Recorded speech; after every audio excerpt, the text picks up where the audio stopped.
Hello and welcome to the Tweed Couch Guitar YouTube channel. Today what we are going to get into is a mystery of a mid-60s Fender Telecaster. So let's go ahead and set the mood and let's have some story time with Dr. T.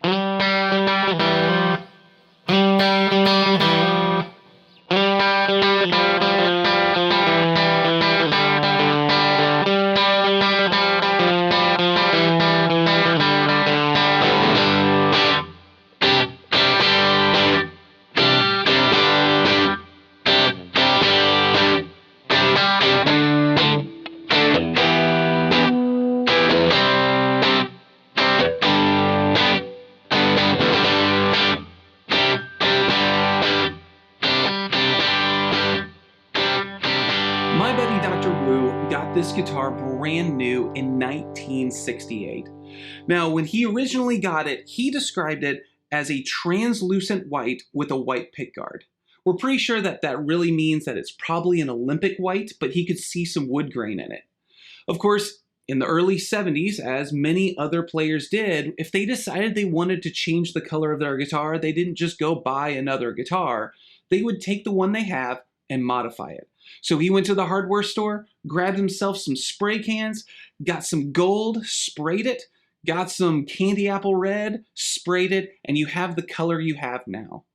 Now, before anybody starts talking about how we've desecrated this national monument or we have decided to destroy an iconic figure, keep in mind that this is what they did back then. They didn't know it was going to have some sort of a monetary value or an iconic value that it does nowadays. And the fact is, it's his guitar. He can do what he wants with it. Now this is a 1966 Telecaster. This guitar was a buddy of his, and he listened to a guy playing it and went, man, now that thing sounds super special. And we will have to share the story on this one.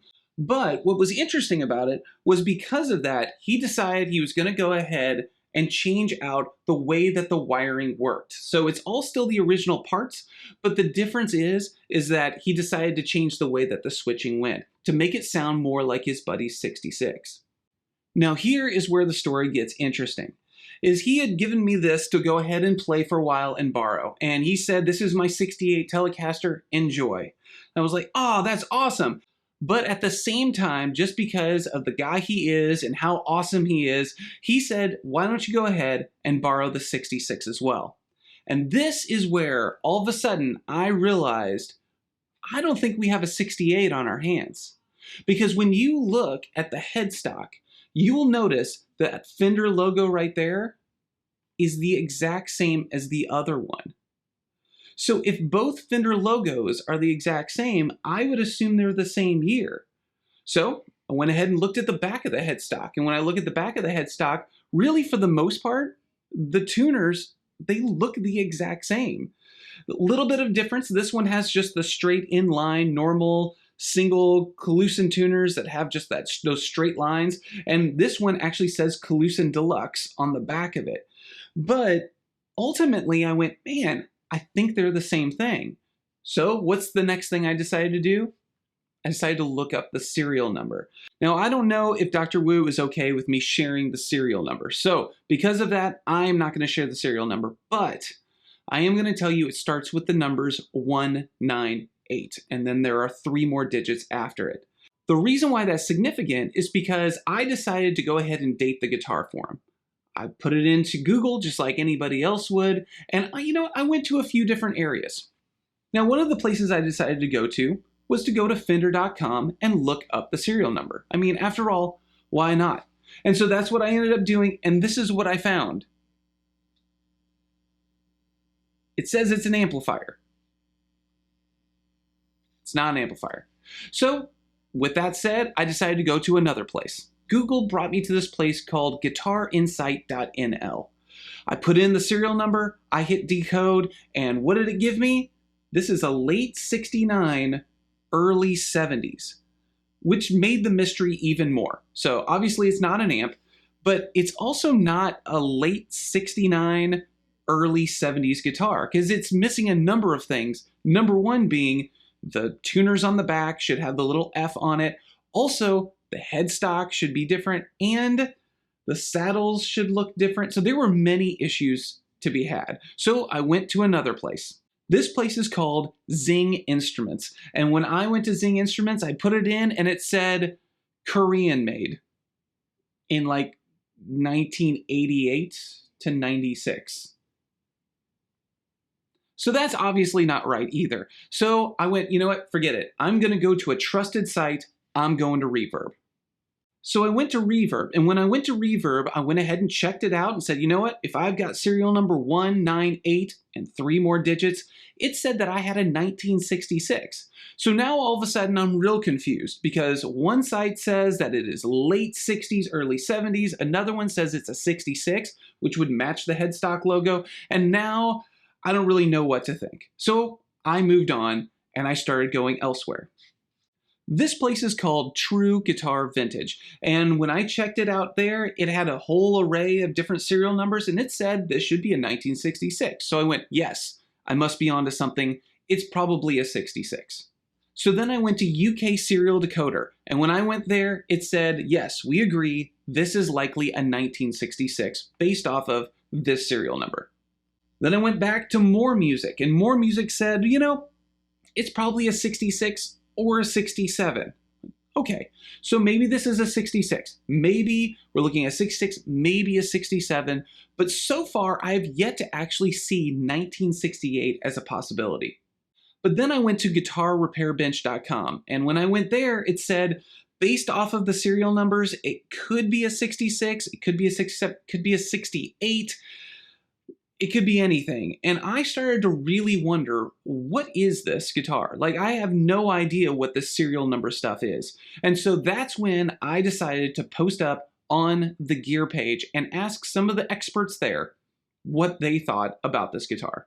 Ultimately, what they ended up telling me was that there were a few different sites you could look at to really get the best idea. Essentially, the serial number is one piece of a puzzle. Really, you have to look at the neck date. You have to look at the pocket inside the body and just really get an idea of what this guitar is. And so I started doing a lot of research, and I started coming across some other sites, some sites that people started to recommend to look up some of the serial numbers. So in my final search to figure out what the date of this guitar was before having to take the thing apart, I decided that I was going to go to Guitar Dater, I was going to go to Zoo Music, I was going to go to Guitar Authority, and I was going to check out all these different places to see what they had. And they believe it is somewhere between a 66 and a 67. Note that none of this really screams 68. So that's the reason why we're going to have to take this thing apart. We're going to have to take a look at it, and we're going to solve this mystery together of this mid-60s Telecaster that we have.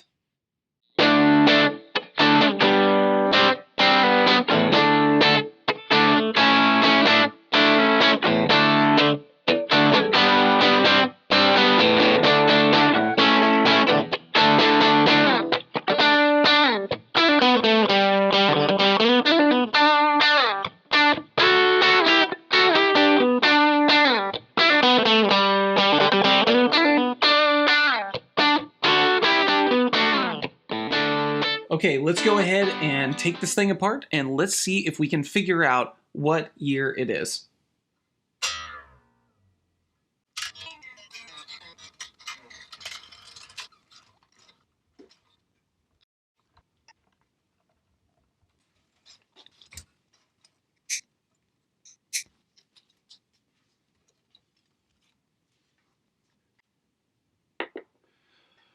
All right, so with that all taken care of, let's go ahead and take a look underneath this plate.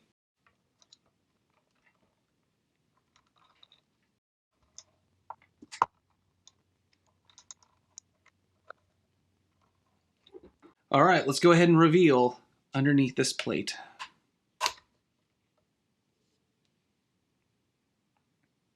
And there is that channel cavity, which we do know that because of that and because of this notch, that this is for sure a 68, maybe a 69, or earlier. So that's a good sign of what we're seeing. Now here's an interesting thing. If I pull this up a little bit, you can actually see that this is cloth wiring. And cloth wiring was not around in 68, or at least not on many in 68. So in which case, I'm feeling like this may end up being a 66. I would take this off. I would take off this whole cavity and take a look at everything in here.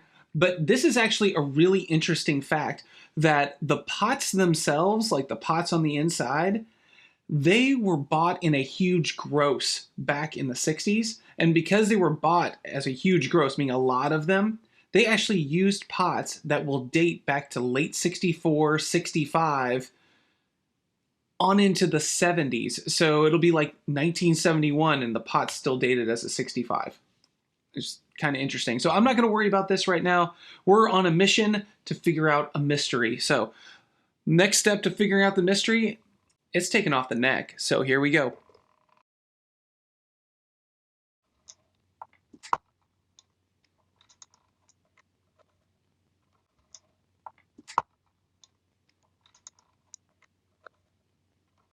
All right, a little trick that I also know whenever doing this is if you put a piece of tape straight across this, your plate doesn't fall out of place. So I'm gonna put a piece of tape on there. Okay, so time for a reveal. And we're gonna start with the first reveal being the neck. And we see a few little markings on this side. And then when we flip it over, we get ourselves a date. And on that date, it says 3, which 3 signifies that it is a Telecaster neck. Jewel, meaning July. 67, which means this neck is a 67, and B. And the B, I think, deals with the neck shape. And so that maybe explains a little bit of why it still has a 66 for its decal. And on the tuners, it has a little bit of that upgraded when Clusen started putting on their Clusen Deluxe written on the tuner itself. So this neck is 100% original. It is a 67.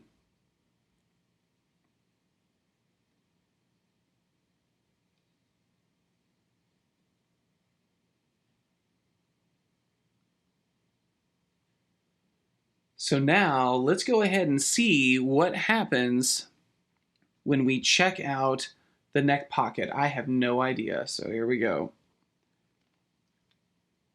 And it looks like when he rattle-canned it, he rattle-canned over that as well. And that's unfortunate in that we can't see any of the markings that are in here. But what we can notice is that it only has the 4 holes right there. And one of the things that was mentioned in some of my stuff that I was looking at was that the neck pocket, if there was a 5th hole, that indicated that it was a little bit of a later model. So I believe that this guitar is probably a 67.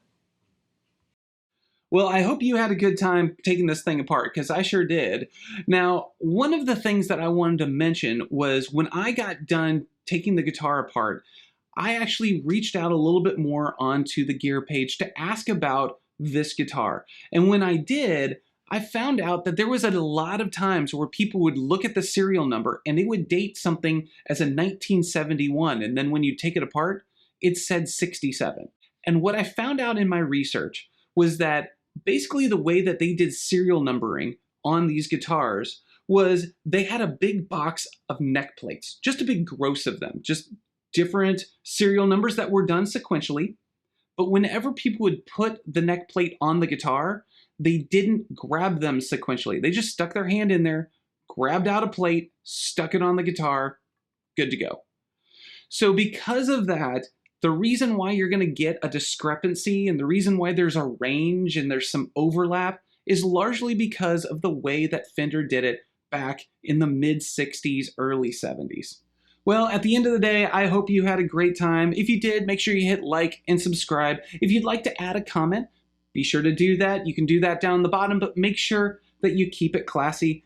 Also, if you desire a greater connection, you can join us on Instagram, Facebook, Twitter, on The Tweed Couch. Also, we have our podcast, and you're welcome to listen to that, where we'll talk about vintage gear, but we'll also talk about modern stuff. And ultimately, I appreciate you for joining in.